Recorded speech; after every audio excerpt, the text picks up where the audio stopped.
ভোর অনুমান 5টার দিকে সোর্সের মাধ্যমে সংবাদ পাই যে একটি মাইক্রোবাস ভর্তি ভারতীয় ব্লেড ভারতীয় সীমান্তবর্তী হইতে ঢাকার উদ্দেশ্যে গমন করেছে।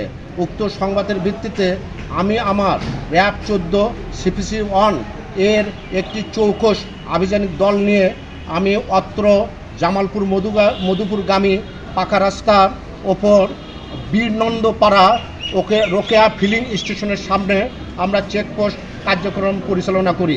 চেকপোস্ট চলাকালীন সময়ে 7টা 15 সময়ে জামালপুর থেকে মধুপুরগামী একটি সাদা মাইক্রোবাসকে আমরা চ্যালেঞ্জ করি। সাদা মাইক্রোবাসটি আটক করে তাতে উপস্থিত সাক্ষীদের সম্মুখে মাইক্রোবাসটি তল্লাশি করে 79 কার্টুন ভারতীয় জিলেট ব্লেড পাই, যার প্রত্যেকটি কার্টুনে 6000 করে ব্লেড পিস আছে, যার সর্বমোট 4,74,000 ব্লেড, যার আনুমানিক মূল্য 23,70,000 টাকা। এবং মাইক্রোবাসটি নতুন, যার আনুমানিক মূল্য প্রায় 22 লক্ষ টাকা। এবং মাইক্রোবাসের ড্রাইভার এবং এই মালামাল বহনকারী একজন চোরা কারবারিকে আমরা আটক করতে সক্ষম হই।